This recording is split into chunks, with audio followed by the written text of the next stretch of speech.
Isang mapagpalang araw sa iyo, Kuya Chris, at sa buong team ng Ang Hukom.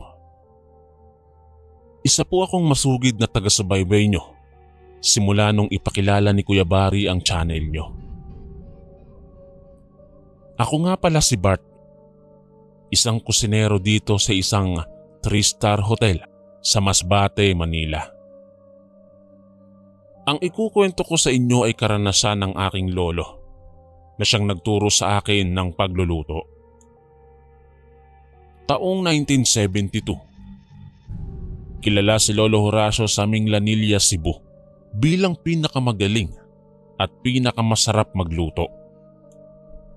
Palagi siyang naiimbita sa iba't ibang handaan tulad ng kasal, binyag, lamay, piyesta at kung ano-ano pang okasyon na kailangan ng tagaluto. Noong kabataan ni Lolo Horacio, maliban sa galing nito sa pagluluto, ay kinagigiliwan din siya ng mga kababaihan dahil gwapo si Lolo. 5'10" ang taas, makisig ang pangangatawan at moreno, kaya malimit na sa kasalan at binyagan siya nagluluto.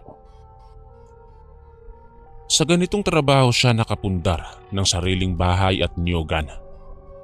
Nang minsang magluto siya sa isang binyagan, may lumapit sa kanyang 2 babaeng may edad na. Kinausap siya ng mga ito at nagtanong na kung maaari ba ay siya ang magluto sa kasal ng kanilang anak. Tinanong ni Lolo kung saang lugar gaganapin ang kasal at nagulat siya nang sabihin ng mga ito ang lokasyon.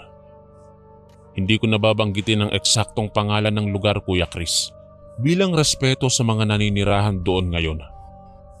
Ang lugar na yon ay pinangingilagan ng mga tao dahil may bali-balitang lugar yon ng mga mambabarang at aswang. Hindi pa man nagbibigay ng sagot pagsang-ayon si Lolo, ay inalok na siya ng malaking halaga kapalit ng kanyang serbisyo. Dahil kailangan ng pera para sa pinag-iipunang nyugan ay pumayag si Lolo. 3 araw magluluto si Lolo sa nasabing kasalan. Bukod sa pera ay pinangakuan din siya ng isang baboy kaya nawala ang agam-agam niya sa lugar na pagdadausan ng kasal. Kapag dumadayo si Lolo sa ibang baryo na malayo na sa lugar nila, ay madalas niyang kasama ang pinsang si Gudo para makatulong. Hindi din sila nawawala ng mga armas at pangontra sa masasamang elemento kapag dumadayo. Dumating ang araw na napag-usapan. Maagang umalis ng bahay sila Lolo at Gudo. "Insan, nadala mo ba yung mga pangontra natin at mga sandata?" tanong ni Gudo. Tumango naman si Lolo tsaka tinapik sa balikat ang pinsan at sinabing mukha namang maayos at kagalang-galang yung 2 babae na lumapit sa kanya. Hindi naman mukhang mangkukulam o aswang dahil mababango ang mga ito at maayos ang pananamit. Mahigit 3 oras na lakaran ang kakailanganin bago marating ang lugar, kaya tanghali na nang makarating sila doon. Hindi nila naiwasang mamangha dahil napakaganda ng lugar at maayos ang mga kabahayan. Mababait ang mga taong nakatira, malayong malayo sa mga balitang naririnig nila na baryo yon ng mga mambabarang at aswang. Sinalubong sila ng 2 babaeng nakausap ni Lolo Horacio na nagpakilalang Celestina at Margarita. Sila ang mga ina ng ikakasal. Sinamahan sila ng mga ito sa lugar kung saan sila magluluto. 3 kalang-dikahoy ang naroroon at napakalinis ng lugar. Maayos ang pagkakasalansan ng mga gamit at naroon na rin ang mga sangkap sa pagluluto. "Wow, insan, ganito pala kaganda ang lugar na to. Napakalayo sa sabi-sabi na nakakatakot dito at puro mambabarang at aswang ang mga nakatira." Wika ni Gudo na panayang libot ng tingin sa paligid. Kaagad na nagumpisa ng maghanda ng mga lulutuin sila Lolo at Gudo. Kaagad nang nag-umpisang maganda ng mga lulutuin sila Lolo at Gudo. Nang unang gabi ay puro sayawan at kainan ang naganap. Maraming kadalagahan naman ang humanga sa sarap ng mga niluto ni Lolo Horacio at isa na dito ang dalagang nagpakilalang Benilda. Maganda ang babae. Hanggang balakang ang unat na unat nitong buhok. Matangos ang ilong, maputi at makinis ang kutis at halatang hindi purong Pilipina. Lumapit ito kay Lolo at inaya siyang magsayaw. Hindi naman nakatanggi si Lolo dahil nabighani din siya sa ganda ng dalaga. Natapos ang kasiyahan at hinatid na sila Lolo sa silid na tutuluyan nila.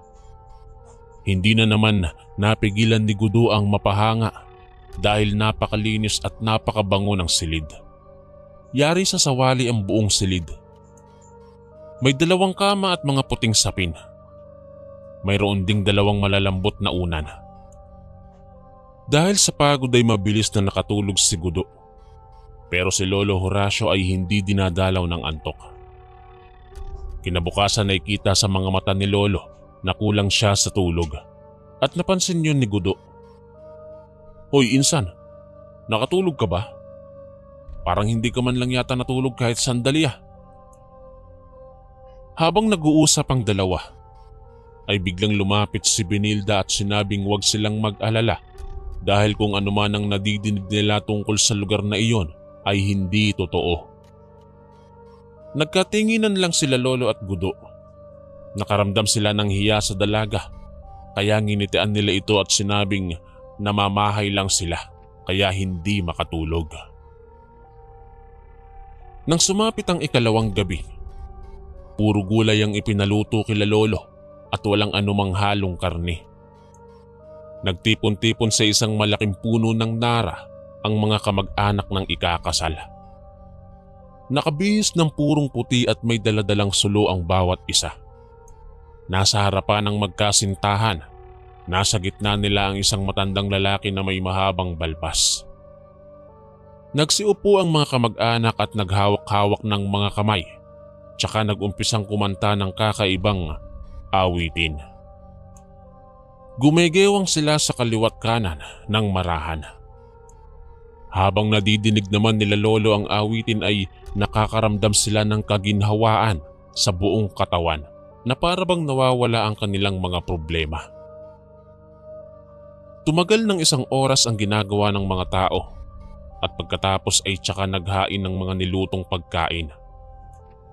Habang abala sila Lolo ay muling lumapit si Benilda sa kanila at inaya si Lolo na saluhan siya sa pagkain.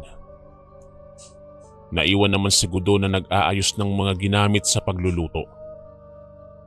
Habang masayang nag-uusap sila Lolo Horacio at Benilda, ay biglang sumigaw si Gudo at patakbong lumapit kila Lolo.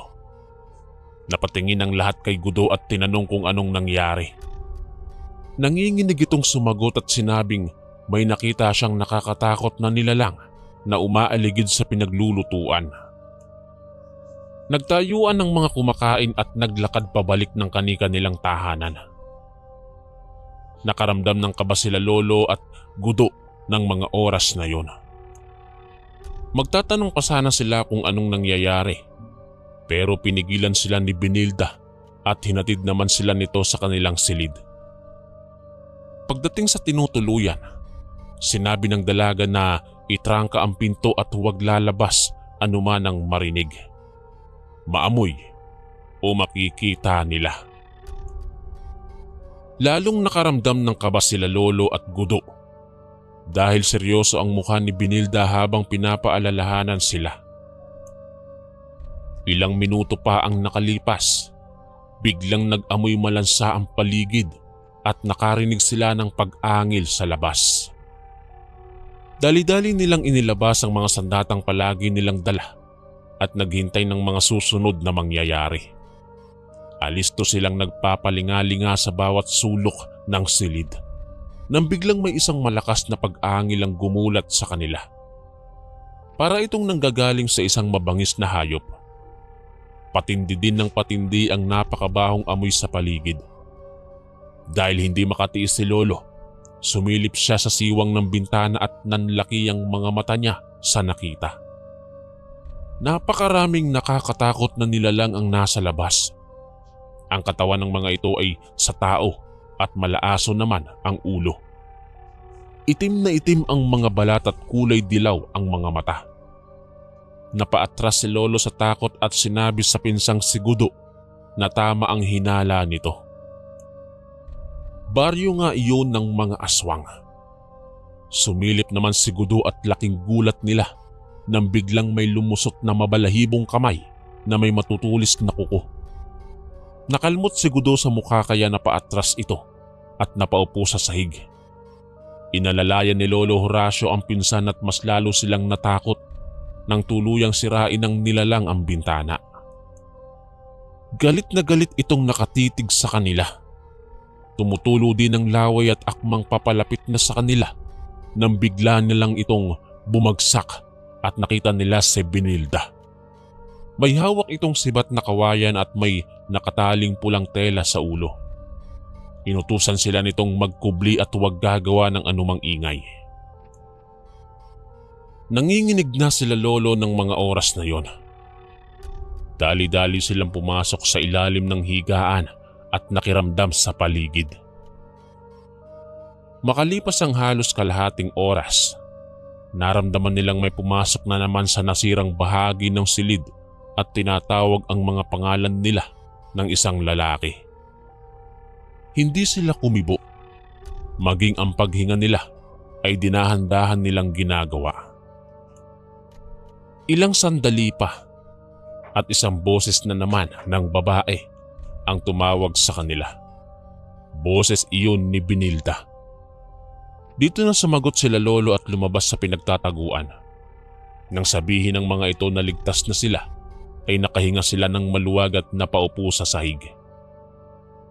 Paglabas nila ng silid ay naabutan pa nilang sinusunog ng mga kalalakihan ang katawan ng mga nilalang. Lumapit naman sa kanila si Benilda at ipinaliwanag ang mga nangyari. Ayon sa dalaga, sila ay grupo ng mga balyan.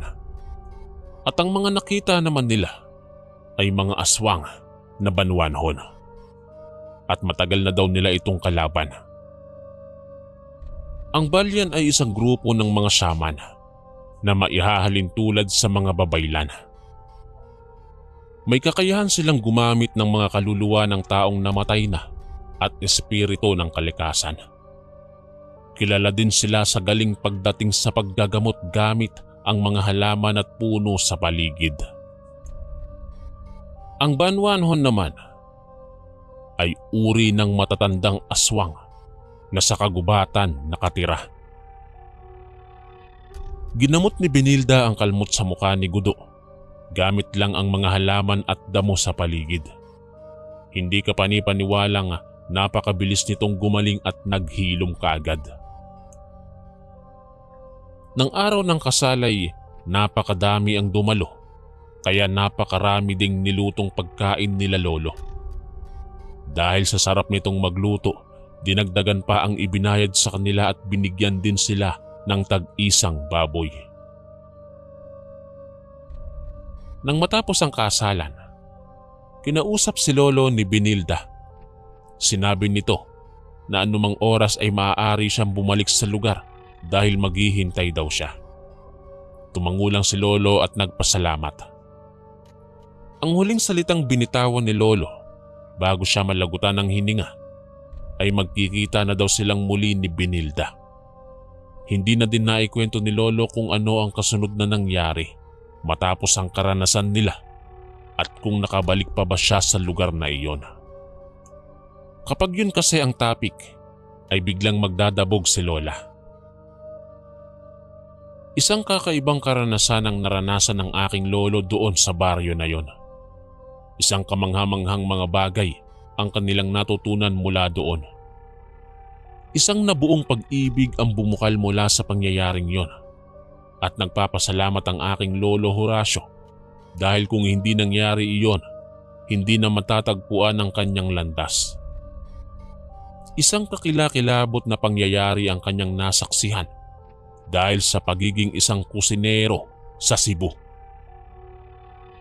Hanggang dito na lang po ang aking kwento at maraming salamat po. Lubos na gumagalang, Bart.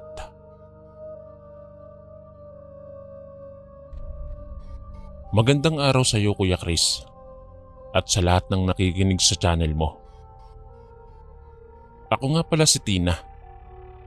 Ang ibabahagi kong kwento ay karanasan ng aking ama na itago natin sa pangalang Leo. Bata pa lang si Papa ay sanay na siya sa mabibigat na gawain.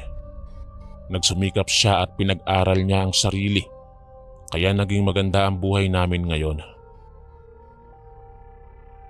Taong 1984, Davao del Sur. Naglayas noon si Papa sa poder ng kanyang mga magulang dahil hindi na niya matagalan ang ugali ng kanyang madrasta sa pagmamalupit sa kanila. Palagi naman itong kinakampihan ng kanyang ama sa tuwing magsusumbong siya. 3 silang magkakapatid na lalaki at siya ang panganay. Ipinasok si Papa ng isang kakilala niya sa panaderya ni Aling Gloria sa bayan. Hindi naman sa pagmamayabang, pero gwapo si Papa. Moreno, wavy ang buhok at matangos ang ilong. Idagdag mo pa ang matipuno niyang katawan at taas na 5'9". Unang kita pa lang daw ni Aling Gloria kay Papa ay malagkit na ang tingin ng matanda sa kanya, kaya kaagad siyang tinanggap. Kasama niya dito ang matalik na kaibigang itago na lang natin sa pangalang Danny. May edad na si Aling Gloria. Sa tansya niya ay nasa 50 na o higit pa. Pero kahit ganoon, bakas pa rin sa itsura nito ang kagandahan. Maayos kasi ito sa sarili at palaging napakabango. Isang matandang dalaga si Aling Gloria. Mahigpit lang ito sa mga trabaho dahil maliban sa malaking panaderya nito ay may babuyan at koprahan din ng matanda. 3 palapag ang bahay ni Aling Gloria na may sukat na humigit kumulang 200 square meters. Nasa ibabang bahagi nito ang panaderya. Katabi ng bahay ang isang bungalow type na siyang tinutuluyan naman ng mga trabahador sa panaderya. Kabilang na dito sila Papa. Makalipas ang 2 linggo, katatapos lang nilang magmasa at gumawa ng mga tinapay, ay nagkape sila ng kaibigan niyang si Danny habang hinihintay itong maluto. Napansin ng kaibigan ni Papa na may ilaw ang silid sa 2 palapag. Narinig din nila na parang may nagdadasal pero kakaibang lingwahe ang gamit. Pinakinggan nila itong mabuti. Napagtanto nilang si Aling Gloria yon. Sa dami ng binibigkas ng matanda, ay isang salita lang ang natandaan nila at ito ay ang Esyu Cabera. Nagtaka sila Papa dahil noon lang sila nakarinig ng ganong uri ng dasal. Sa pag-aakalang relihiyosa ang matanda, ay hindi na nila yon pinansin at muli silang bumalik sa panaderya upang hanguin ang mga nakasalang na tinapay. Kinabukasan ay kinausap ng isang panadero si Aling Gloria. Itago natin siya sa pangalang Lolito. Bumabali ito dahil may sakit daw ang bunsong kapatid at kailangan ng pambili ng gamot. Hindi na nag-usisa pa ang matanda at kaagad na binigyan ng 50 pesos ang panadero. Nagpaalam din ito na hindi muna papasok sa panaderya kinabukasan. Pinayagan naman ito ni Aling Gloria at kinausap si Papa na siya na muna ang pumalit kay Lolito. Nang sumunod na araw, nakapasok na ang panadero. Kinamusta ni Papa ang kapatid nito pero tumawa lang ito at sinabing wala naman daw talagang sakit ang kapatid. Kinailangan lang daw niyang magsinungaling dahil may kadate siyang babae na nakilala niya sa palengke. Bidang-bida si Lolito sa mga kasama namin dahil sa mga kwento nito tungkol sa kadate. Doon nila nalaman na babaero itong si Lolito at sa tuwing makakakilala ito ng babae ay ginagawang dahilan ng pamilya upang makabali ng pera kay Aling Gloria. Matagal na daw itong gawain ni Lolito. Isang gabing papatapos na sila sa paggawa ng mga tinapay, nagpaalam si Lolito na maninigarilyo muna sa labas. Makalipas naman ng ilang minuto, nag-aya ang kaibigan ni Papa upang magkape. Paglabas nila sa panaderya, nakita nila si Lolito na umaakyat sa hagdan papunta sa ikalawang palapag ng bahay. Tinawag nila ito pero hindi sila pinansin, kaya hinayaan na nila ang kasamahan. Inisip nilang baka kakausapin si Aling Gloria at babali na naman para ipang-date. Nang sumunod na araw, kinausap silang lahat ni Aling Gloria at sinabing umalis na si Lolito. Ipinakita din ito ang sulat pamamaalam ng panadero. Si Papa ang ipinalit kay Lolito dahil siya lang ang nakakaalam ng mga sangkap at paggawa ng halos lahat ng tinapay. Nagtaka naman silang lahat sa biglaang pag-alis ni Lolito dahil wala naman itong nabanggit sa kanila tungkol dito. Makalipas ang 3 araw, naging madalas ang pagbabantay ni Aling Gloria sa paggawa nila ng mga tinapay. Napansin din ng lahat ang madalas na pagsulyap ng matanda kay Papa. Pasimple namang lumapit kay Papa ang kaibigang si Danny. "Pards, mukhang malakas ang tama sa ni Aling Gloria." Pabulong na wika nito sabay siko sa tagiliran. Nakaramdam ng ilang noon si Papa dahil nahuli niya ang matanda na nakatitig sa kanya at ngumiti pa ito nang magtama ang kanilang paningin. Nagdaan pa ang ilang linggo at kulang na lang ay tahasan ng aminin ng matanda ang pagkagusto nito kay Papa. Dinadaan niya ito sa pamamagitan ng mga regalong damit at pabango. Naging tampulan tuloy siya ng asaran sa loob ng panaderya. Hindi naman nagkukomento si Papa sa mga nangyayari at itinuon na lang ang pansin sa pagtatrabaho. Nang minsang nag-birthday ang isa sa mga kasamahang panadero, ay nagpaalam sila kay Aling Gloria na mag-iinuman pagkatapos ng trabaho. Pumayag naman ang matanda dahil si Papa ang nagpaalam. Walang kaalam-alam si Papa na nag-iiba pala ang ugali ni Danny kapag nakakainom. Nang malasing ito ay naging bastos ang bunganga at kung ano-ano ang sinasabi tungkol sa kanilang amo. Kung siya daw ang ginusto ni Aling Gloria, ay tiyak na ihilang ang magiging pahinga nito at palagi siyang mag-uumpisa ng romansa sa paa ng kama. Tawa naman ang tawa ang ibang kasamahan nila, pero nakaramdam ng hiya si Papa at sinaway ang kaibigan. Kinabukasan napansin nilang lahat na nakasimangot si Aling Gloria at hindi man lang sila tinapunan ng tingin. Alam nilang nadinig ng matanda ang pinagsasasabi ni Danny, kaya isa-isang sinisi ng lahat ang binata. Nang patapos na ang pagluluto nila ng tinapay, nagpaalam si Danny na aakyat sa itaas upang humingi ng tawad sa kanilang amo. Tinapik naman ni Papa sa balikat ang kaibigan at sinabing susunod ito upang dalawa silang makipag-usap sa matanda. Huminga pa ng malalim si Danny at naglakad papalabas ng panaderya. Ilang minuto ang lumipas, tapos na ang pagluluto ng mga tinapay. Kaya nagpaalam na din si Papa para sundan ang kaibigan at tulungan itong makipag-usap sa amo nila.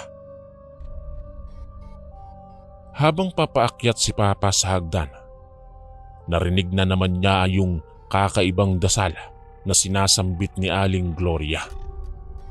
Dahan-dahan siyang humakbang sa mga baitang upang hindi makalika ng anumang ingay. Nakawang ang pintuan ng silid ng matanda, kaya sumilip muna siya dito upang tignan kung naroon pa ba ang kaibigan.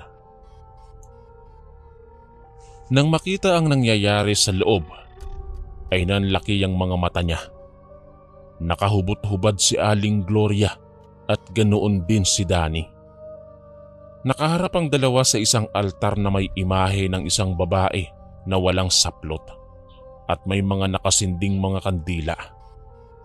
Napakabango din ng amoy ng usok na nagmumula sa isang lalagyan na nasa altar. Dahil sa pagkagulat ay hindi kaagad nakakilos si Papa. Hinintay niya ang susunod na gagawin ng dalawa at halos manlamig ang buong katawan ni Papa nang hiwain ni Aling Gloria ang magkabilang pulso ni Danny. Ipinatak iyon ng matanda sa imahe na tinatawag na Eshu Kabera. Dahil sa matinding takot ay hindi nagawang kumilos ni Papa at nanatili siyang nakatayo habang pinagmamasdan ng pag-agos ng dugo ng kaibigan.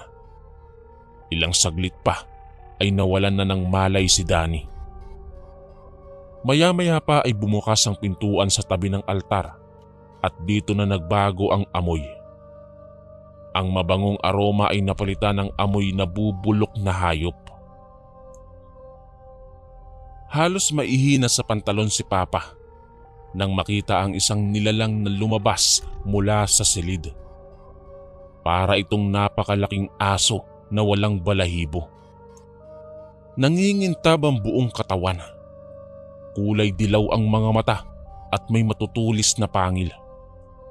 Hinimas ni Aling Gloria sa ulo ang nilalang na parang isang alagang aso. Hinatak nito ang katawan ni Danny at ipinasok sa loob ng silid. Ilang sandali lang ang lumipas at nawala na ang mabahong amoy. Bumalik ang napakabangong aroma na nagmumula sa usok sa altar. Nang damputin ni Aling Gloria ang mga damit sa sahig, dito na nakakilos si Papa at dahan-dahang bumaba ng hagdan. Nang makalayo ay nagtatakbo siya papunta sa tinutuluyan at inimpake ang mga damit. Dali-dali siyang umalis nang hindi nagpapaalam.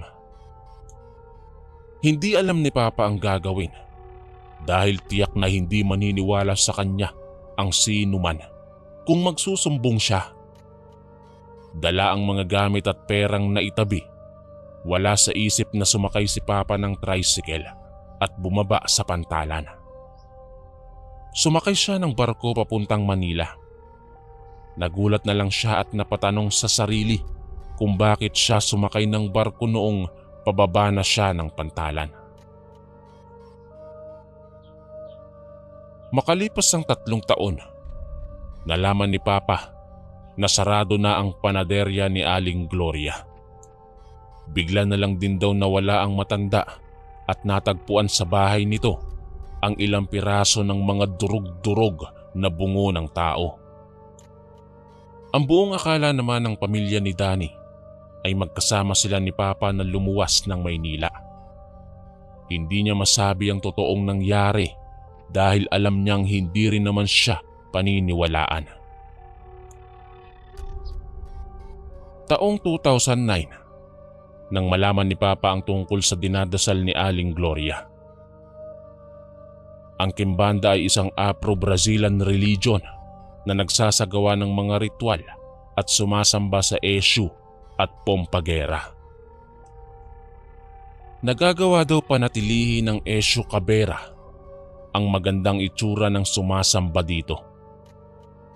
Ang isang malaking katanungan lang sa aming lahat ay kung anong uri ng nilalang yung alaga ni Aling Gloria. Isang pangyayari na hindi nakakalimutan ng aking ama hanggang ngayon, Kuya Chris. Dahil isang kakilakilabot na karanasan ang kanyang nasaksihan doon sa panaderya ni Aling Gloria. Hanggang dito na lang po ang aking kwento at sana po'y mapili niyo pong basahin ito sa inyong channel. Lubos na gumagalang ang inyong kaistorya, Tina.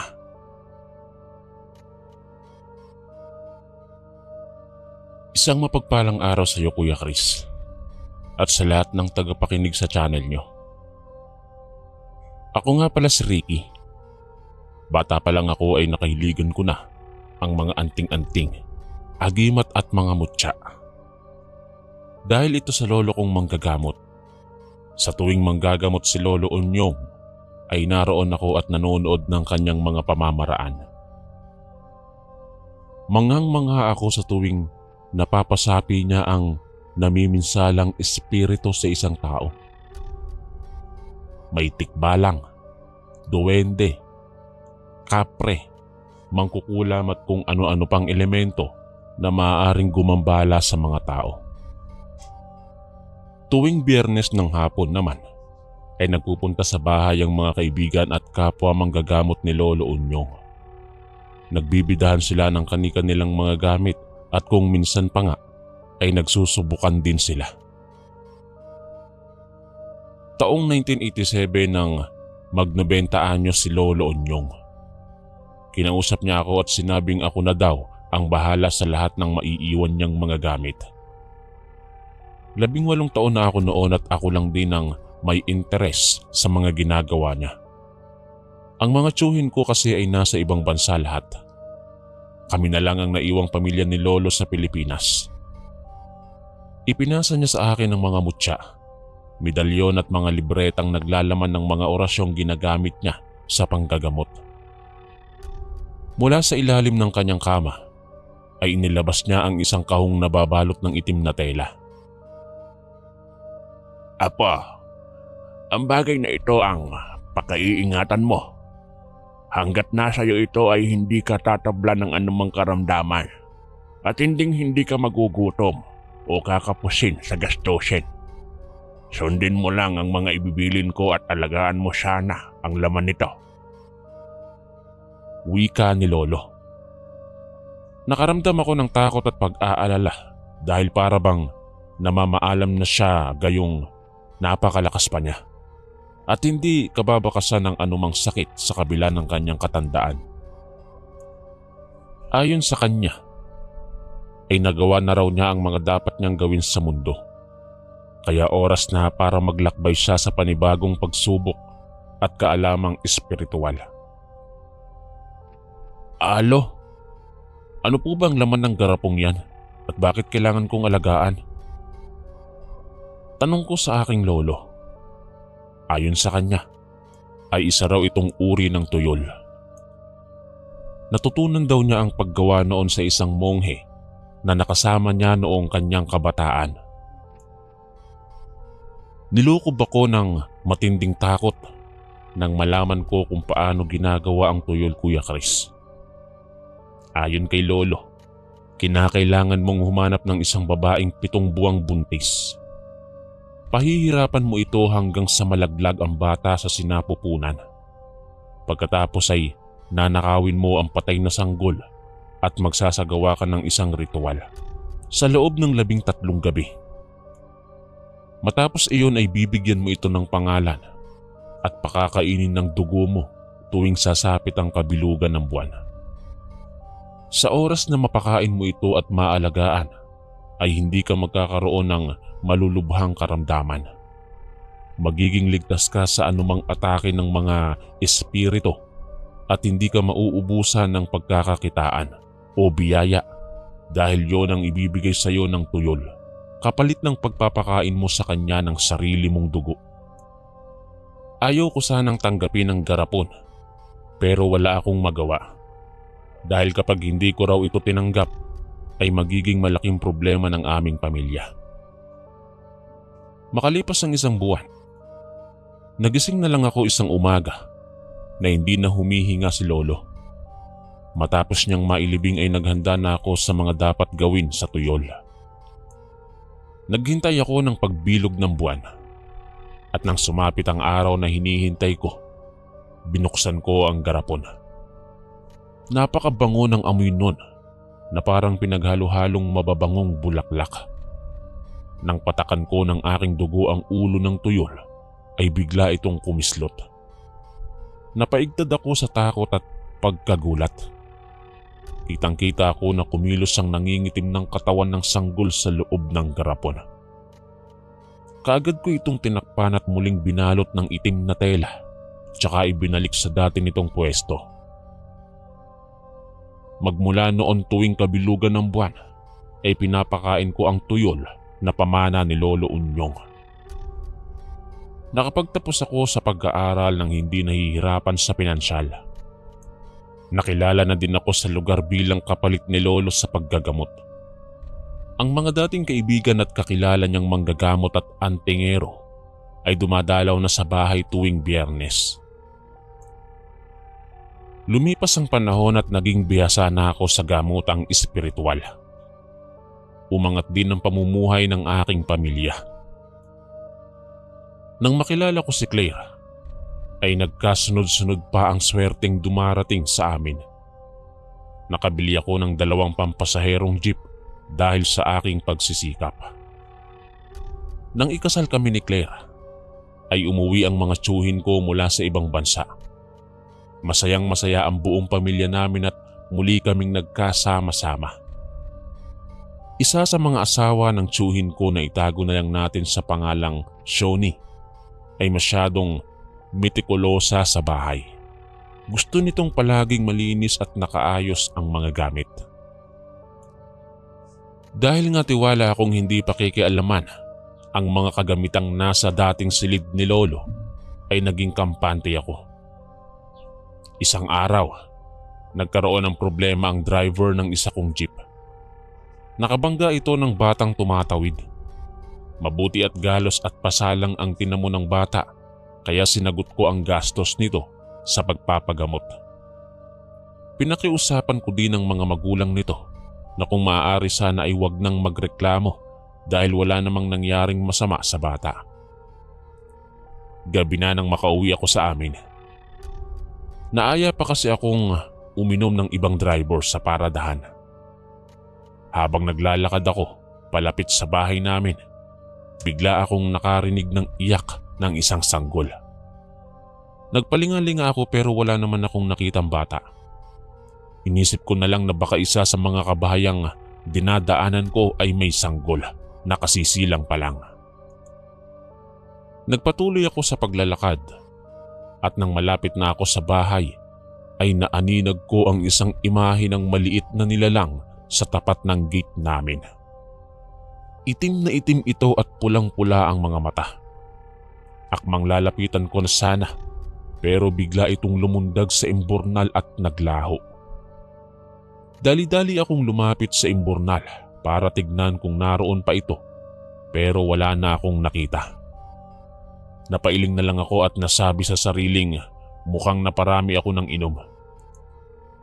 Pagpasok ko sa bahay, laking gulat ko dahil nag-iba ang pwesto ng mga gamit. Kinabahan na ako kaya nagmamadali akong pumasok sa loob ng dating silid ni Lolo Unyong. Halos gusto kong magwala noon sa galit, Kuya Chris. Pero nagtimpi ako dahil nga naroon ang mga tiyuhin ko. Tinawag ko si Claire at tinanong kung sino ang nakialam sa mga gamit doon sa loob ng silid ni Lolo.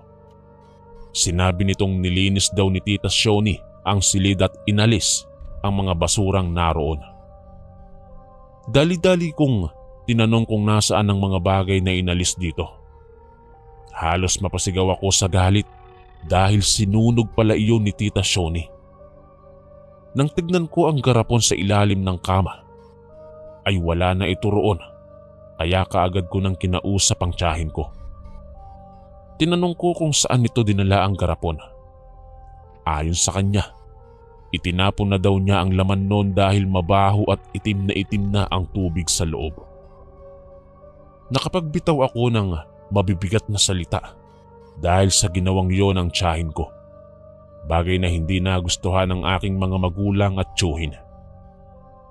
Umalis ako ng gabing yon at nagtungo kay Mang Ambo na isa ring manggagamot at kaibigan ni Lolo Unyong. Naikwento ko sa kanya ang nangyari at maging siya ay nakaramdam ng takot. Ayon sa kanya, ay gumaganti daw ang mga tuyol sa sinumang mananakit o makikialam dito. Hindi naniniwala si Tita Shoni sa kababalaghan, Kuya Chris, dahil lumaki na ito sa Amerika. Kaya iniisip ko kung paano ko ipapaliwanag sa kanya ang nagawa niya. Nang gabing yun ay hindi ako dinadalaw ng antok. Palagi kong nadidinig ang pag-iyak ng isang sanggol. Kinabukasan, maaga akong umuwi sa bahay at sinabi sa pamilya ko ang tungkol sa tuyol. Gaya ng inaasahan, hindi sila naniwala. Iho, nasa modernong panahon na tayo.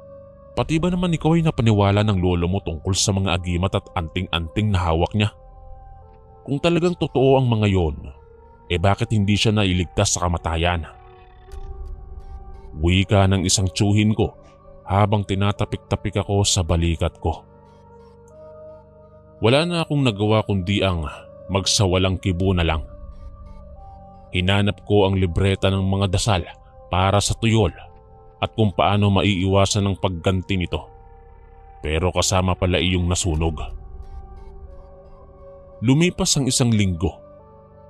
Isa-isang nagbalikan sa ibang bansa ang mga tsuhin at tiyahin ko.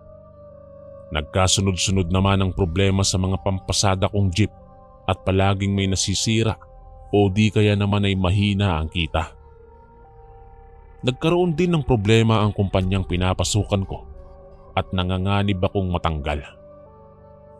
Isang hapong iniisip ko ang mga nangyayari. Dumating ang isa kong kapatid at ibinalita sa akin na namatay daw ang panganay na anak nila Tita Shoni na 17 taong gulang pa lang at inatake daw ito sa puso. Wala sa lahi namin ang may sakit sa puso, Kuya Chris. Kaya nakapagtatakang iyon ang ikinamatay ng pinsan ko. Nang mailibing ang panganay nila, ay sumunod naman ang bunso. Bigla na lang daw na-diagnose ng stage 4 na leukemia. Alam kong gumaganti na ang tuyol na ipinamana sa akin ni Lolo Unyong, pero wala akong magawa. Hindi ko alam kung paano ito patitigilin dahil ayon sa ibang manggagamot ay hindi naman daw ito orihinal na nagmula sa Pilipinas. Kaya napakahirap nitong kalabanin. Sinubukan kong hanapin sa iba pang gamit ni Lolo kung paano mapipigilan ng tuyol at nakita ko ang isang tala-arawan kung saan nakalagay doon na kailangang mabasbasan sa simbahan ng sanggol upang matigil ito sa pagganti. Pero paano ko gagawin yon kung naitapon na ang laman ng garapon? Halos mabaliw na ako sa kakaisip kung ano ang gagawin. Kinagabihan, napanaginipan ko si Lolo Unyong. May itinuturo siyang gamit na nasa loob ng silid. Hukayin ko raw ang ilalim ng kama at naroon ang hinahanap ko. Nagising akong pawis na pawis at nanunuyo ang lalamunan. Nang sumikat ang araw ay inangat ko ang kama at nakita ko ang isang parte ng sahig na tinapalan lang ng semento. Sinubukan ko itong tibagin at laking gulat ko dahil may isa pang garapon doon na mas maliit. May laman itong itim na likido. Sa takip ay may mga katagang nakasulat at sa ilalim ay isang libretang nagpapaliwanag kung paano ito gagamitin. Hindi ko na idedetalye ang pamamaraan, Kuya Chris, upang hindi ito gayahin ng mga taong malilikot ang kaisipan. Ginawa ko ang lahat ng nakasaad sa libreta. Ang buong akala ko ay matatapos na ang pagganti ng tuyol kapag nagawa ko ang mga ritual, pero isang linggo ang lumipas ay nabalitaan kong patay na si Tita Shoni. Naabutan daw ito sa banyo na nakatirik ang mga mata at wala ng pulso. Ayon sa mga doktor na sumuri, ay atake sa puso ang ikinamatay ng tiyahin ko. Mula noon unti-unting bumalik ang sigla ng aming pamumuhay. Naging maayos muli ang pasok ng biyaya. Hindi ko na rin ginamit ang mga kaalaman ni Lolo Unyong na ipinamana sa akin sa takot na baka muling maulit ang nakakakilabot na nangyari. Sa ngayon ay maayos kaming namumuhay ng aking pamilya dito sa Laguna. Hanggang dito na lang po ang aking kwento, Kuya Chris. Maraming salamat po sa pagbasa nito. Ako po si Ricky, ang inyong kaistorya.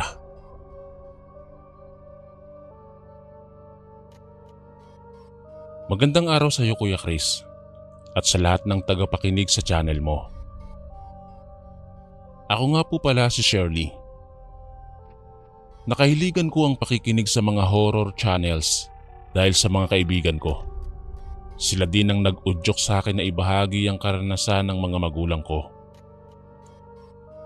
Ipinanganak at lumaki si Mama sa Laguna. Maganda ang mama ko nung kadalagahan niya.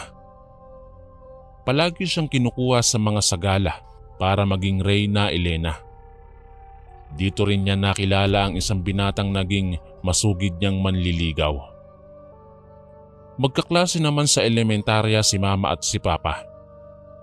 Palagi daw siyang inaasar noon ni Papa na anak ng engkanto dahil sa kaputian ng kutis niya at brown na kulay ng kanyang buhok. Inis na inis daw siya noon kay Papa dahil nga napakalakas nitong mang-asar. Nang matapos sila sa elementarya, ay magkaibang paaralan ng high school nang pinasukan nila. Taong 1979, nakilala ni Mama si Darwin. Naging konsorte niya ito sa isang sagala at naging masugid niyang manliligaw. Magandang lalaki daw si Darwin at kahit sino yatang babae ang ligawan nito ay tiyak na mapapasagot. Mabait at magalang sa mga magulang niya ang binata, kaya naman unti-unti nang nahuhulog ang loob niya rito. Nang ikasalang matalik na kaibigan ni Mama, inimbita siya at doon ay muli silang nagkita ni Papa. Nung una ay halos hindi niya nakilala si Papa dahil sa laki ng ipinagbago nito. Naging makisig at pinukong kumilos. Malayong malayo sa dati nitong ugali. Nang araw na iyon ay hindi na humiwalay si Papa sa kanya. Todo asikaso ito at panay ang pagtitig. Bagay na nagbigay ng pagkailang kay Mama. Bago sila umuwi, ay kinausap siya ni Papa at tinanong kung maaari ba siyang dalawin sa kanila. Napaismid si Mama noon at sinabing wala naman siyang sakit para dalawin. Ngiti lang ang sinagot ni Papa at saka nagpaalam. Nang sumunod na araw, habang iniistima ni Mama si Darwin, ay dumating si Papa na may dalang bugkos ng bulaklak. Maayos na maayos ang suot na puting polo at brown slacks. Alam na ni Mama na umaakyat din ito ng ligaw sa kanya. Inanyayahan niya itong umupo at ipinakilala kay Darwin.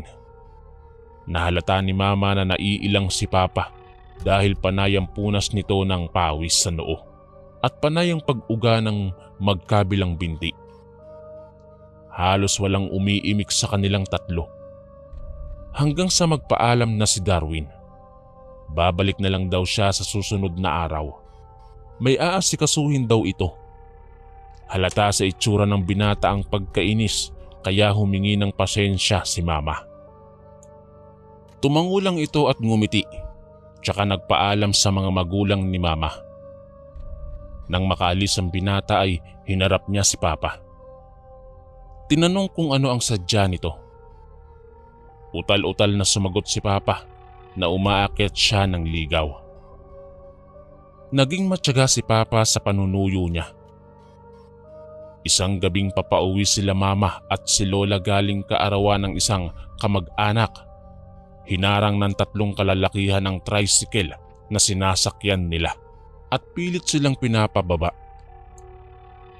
Nang makita ng mga lalaki si Mama, ay ngumisi ang mga ito at sinabing maiiwan siya.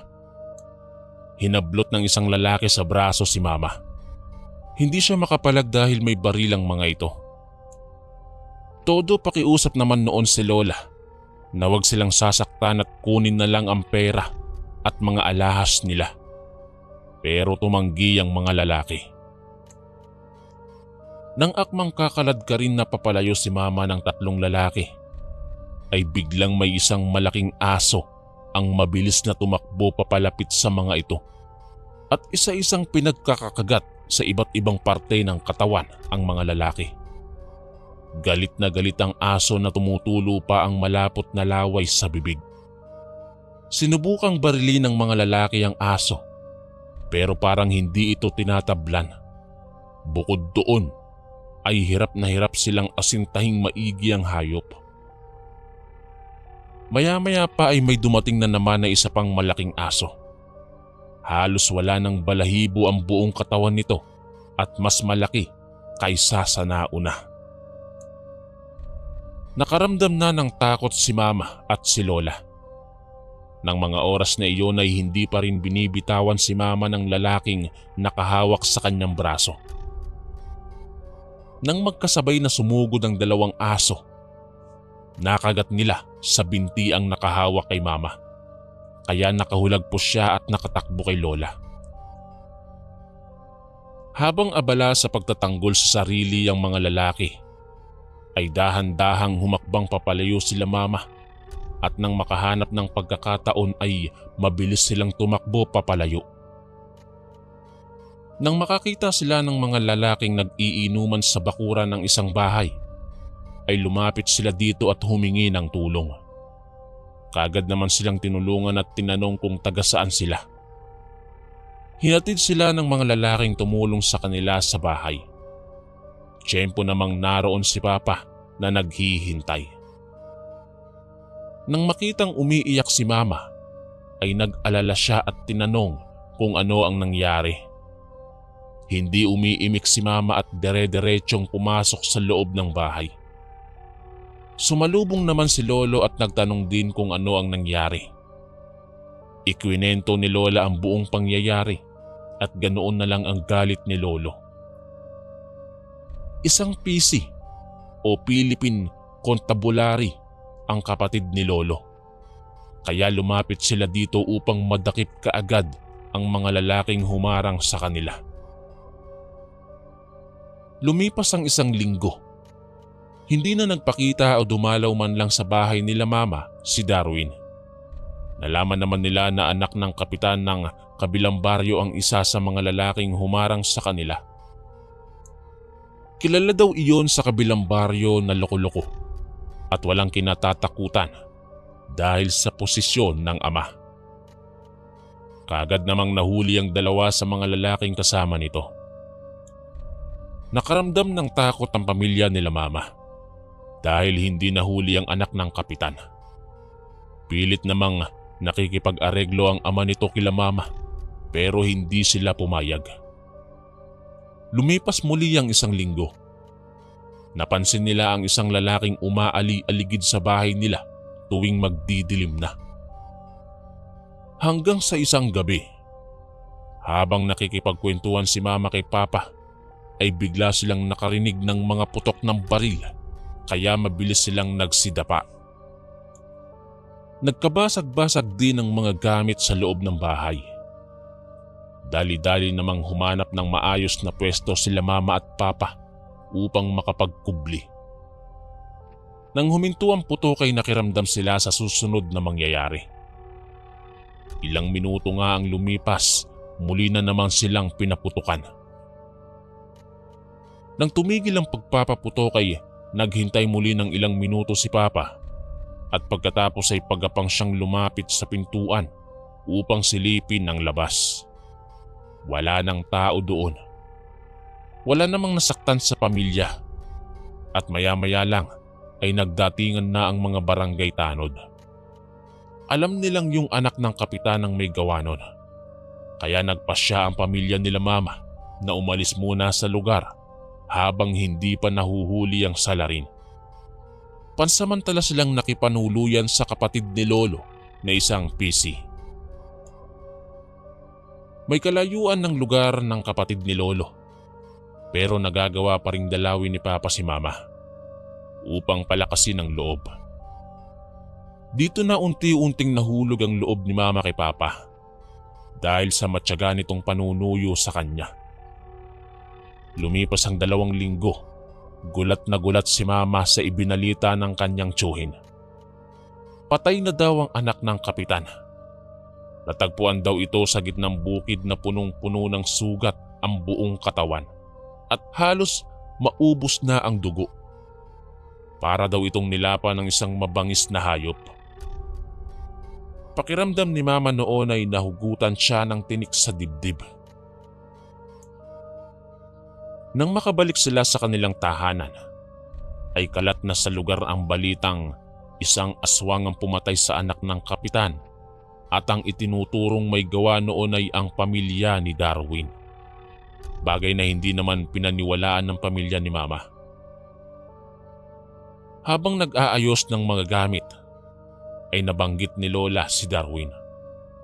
Mula kasi nang mangyari ang kaguluhan ay hindi na nila ito nakitang dumalaw kay Mama. Ayon sa mga kapitbahay ng binata, ay umuwi ng Samar ang pamilya nila dahil aasikasuhin ang minanang lupain ng mga magulang nito. Isang gabi, habang naguhugas ng pinggan si Mama, napansin niya ang isang malaking aso sa labas ng bahay nila. Nakatitig ito sa kanya. Bigla niyang naalala yung 2 asong sumalakay sa 3 lalaking nagtangka ng hindi maganda sa kanya at nakaramdam siya ng takot. Napatakbo si Mama at sinabi kay Lolo na nasa labas yung asong sumalakay sa mga lalaki. Dali-dali namang kinuha ni Lolo ang kanyang itak at lumabas ng bahay. Pero wala siyang nakitang anumang hayop. Lumipas ang ilang buwan at tuluyan nang nawala ng balita si Mama tungkol kay Darwin. Sinagot na rin ni Mama si Papa noon at naging maayos naman ang kanilang relasyon. Nang ikakasal na sila, ay isang panauhi nang dumating. Hindi makapaniwala si Mama na muling dumalaw ang dating manliligaw na si Darwin. Malaki ang pinagbago nito. Naging mas matipuno ang pangangatawan at mas lalong gumandang lalaki. Kinamusta ni Mama ang binata at tinanong kung ano ang nangyari sa kanila. Ipinaliwanag nito na kinailangan nilang umalis upang asikasuhin ang pinamanang lupa sa mga magulang. Sinabi rin nito na masaya siya dahil muli niyang nakita si Mama. Hinding-hindi kita makakalimutan. Ikaw na ang una at huling babaeng mamahalin ko. Hindi na ako mag-aasawa. Kung naging magkatulad lang sana tayo, hinding-hindi ako papayag na hindi ikaw ang mapangasawa ko. Huwag kang mag-alala dahil kahit hindi ako ang nakatuluyan mo, babantayan pa rin kita. Ipagtatanggol sa mga taong gagawa ng hindi maganda sa iyo. Ito ang huling binitawang salita ni Darwin kay Mama bago umalis ang dating manliligaw. Inamin din nito na siya ang pumatay sa anak ng kapitan, bagay na nagbigay ng kilabot kay Mama. Hindi man nito inaming aswang siya, ay alam niyang totoo ang hinala ng mga kababaryo sa pamilya ng dating manliligaw. Ang kwentong ito ay madalas na ikwento nila Mama at Papa sa amin. Hindi ko rin nakikitaan ng anumang pagseselos si Papa sa tuwing mababanggit ang pangalan ng dating manliligaw ni Mama. Tiwala daw kasi siyang mahal siya ni Mama at hindi kailanman ipagpapalit sa kahit kaninong lalaki. Hanggang dito na lang po ang aking kwento. Sana ay magustuhan ito ng inyong mga tagapakinig. Maraming salamat po sa pagbasa at mabuhay po kayong lahat. Maraming salamat po mga kaistorya sa pakikinig. At kita-kits po ulit bukas para sa isa na namang nakakatakot na kwento. Ito po si Kuya Chris, ang inyong kaistorya. God bless po at ingat po lagi.